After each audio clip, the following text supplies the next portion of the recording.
Imagine stumbling upon a treasure trove untouched for over 3,000 years, only to find it might be cursed. This is the tantalizing tale of King Tutankhamun's tomb.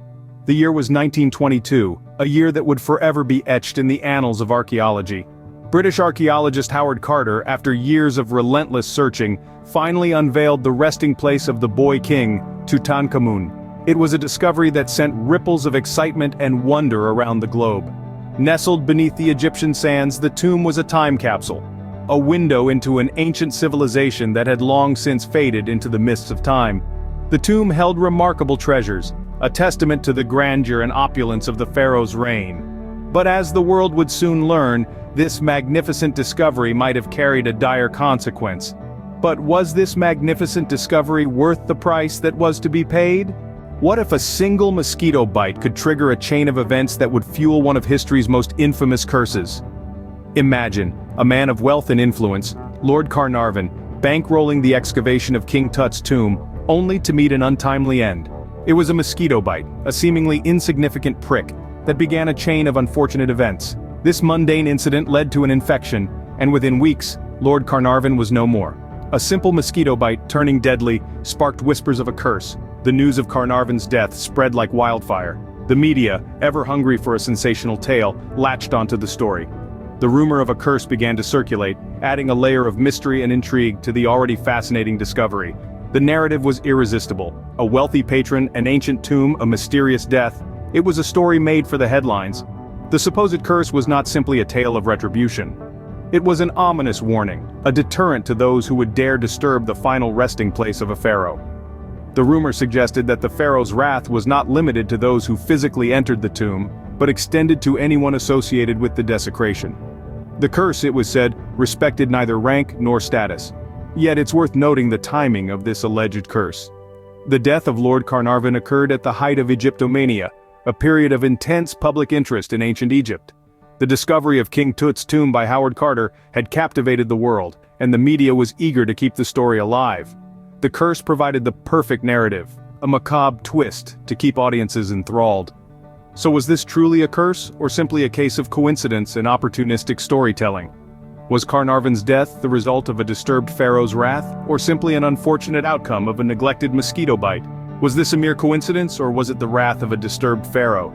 The answer to that question, my friends, may forever remain shrouded in mystery. Would you believe that the curse didn't stop with Lord Carnarvon? Indeed, the eerie tale of King Tut's curse seems to have ensnared more than just the unfortunate financier. Let's dive into some of the other deaths that have been associated with this purported curse. Consider the case of Sir Archibald Douglas Reed, the radiologist who had the audacity to X-ray Tutankhamun's mummy. He died of a mysterious illness just a few days after his task. Then there was George J. Gould, a visitor to the tomb, who died from a fever he contracted while in Egypt. Was it mere coincidence, or was the curse reaching out to him? Now let's look at some of Howard Carter's colleagues. Arthur Mace, an archaeologist from the Metropolitan Museum of Art who assisted Carter, fell ill during the excavation and died a few years later. A.C. Mace, a colleague of Carter's, also died mysteriously. Was it natural causes or the curse at work? And let's not forget Richard Bethel, Carter's personal secretary. He was found smothered in his bed in Mayfair, London.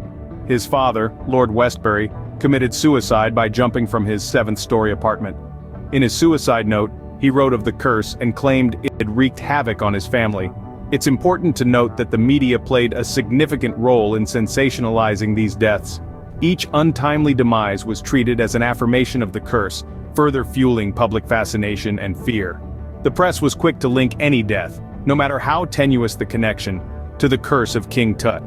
As we delve into these tragic stories, it's easy to see why the curse narrative took hold. The deaths, the mysteries, the unexplained, they all weave a captivating tale that continues to intrigue us even today. Could it be that the curse was not selective, claiming anyone who dared to disturb the pharaoh? Or was it simply a story spun by the media, a tale born out of coincidence and clever storytelling? Only time will tell. But what about those who survived? Does their survival debunk the curse, or were they just lucky? Let's dive into the stories of those who escaped the so-called curse of King Tut's tomb. The majority of the excavation team, including the man who led the charge, Howard Carter, lived for years after the tomb's discovery. Carter, the British archaeologist who unearthed the tomb, spent a decade meticulously cataloging the treasures within. Despite being one of the first to enter the tomb and the one most involved in disturbing the pharaoh's eternal rest, Carter lived for more than a decade after the discovery. He died of natural causes in 1939, 17 years after the excavation. Another survivor was Arthur Mace, Carter's right-hand man. He was there when the tomb was opened, exposed to the same supposedly cursed air as Carnarvon, yet he lived on for several years. Then there was Lady Evelyn Herbert, Lord Carnarvon's daughter. She was present when the tomb was opened, and even descended into the burial chamber. Yet she lived a long life, passing away in 1980 at the ripe old age of 79. The experiences of these survivors present a stark contrast to the tragic tales of those rumored to be victims of the curse. They were just as exposed to the tomb and its treasures, yet they did not meet with mysterious or untimely deaths.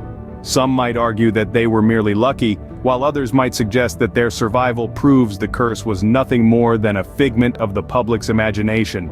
These survivors were in the heart of the excavation, at the heart of the supposed curse, yet they escaped its deadly clutches. So, we must ask ourselves, was the curse selective in its victims? Or could it be that the curse was nothing more than a media-fueled public frenzy, a captivating narrative created to explain the unexplainable, and to drum up interest in the mysteries of ancient Egypt? So was the curse real, or was it a figment of the public's imagination, fueled by the media? Despite the skepticism, why does the legend of the curse endure? A question as tantalizing as the story it probes. The tale of King Tut's curse, far from losing its grip on our collective imagination, has only grown more compelling with time. But why? Perhaps the answer lies in our fascination with the ancient world. Egypt, with its pyramids, hieroglyphics, and golden treasures, has always been a source of intrigue. The discovery of King Tutankhamun's tomb in the early 20th century only amplified this fascination. Here was a tangible link to a civilization that flourished thousands of years ago. Yet, along with the wealth of artifacts, came the unsettling tales of a curse, a narrative that, in its macabre allure, proved irresistible. The role of the media in perpetuating this myth cannot be overlooked. Lord Carnarvon's unfortunate death, a mere 5 months after the tomb's opening, provided the perfect fodder for sensational headlines. The press, always eager for a gripping story, latched onto the idea of a pharaoh's curse taking revenge on those who disturbed his eternal rest. The subsequent deaths, even if they could be explained scientifically, added fuel to the growing fire of speculation. The curse of King Tut had become a media sensation, a chilling tale spun around a historical event. The enduring legend of the curse also speaks to our inherent love for mystery. The unexplainable and the unknown captivate us. They push us to explore, to question, to seek answers, and sometimes they make us believe in the unbelievable. So we continue to be drawn to the story of King Tut's curse. It combines our fascination with history, our love for mystery, and our susceptibility to a good story factors that ensure its enduring appeal. In the end, whether the curse is real or not, it has certainly secured its place in the annals of history, captivating us with its mystery and allure.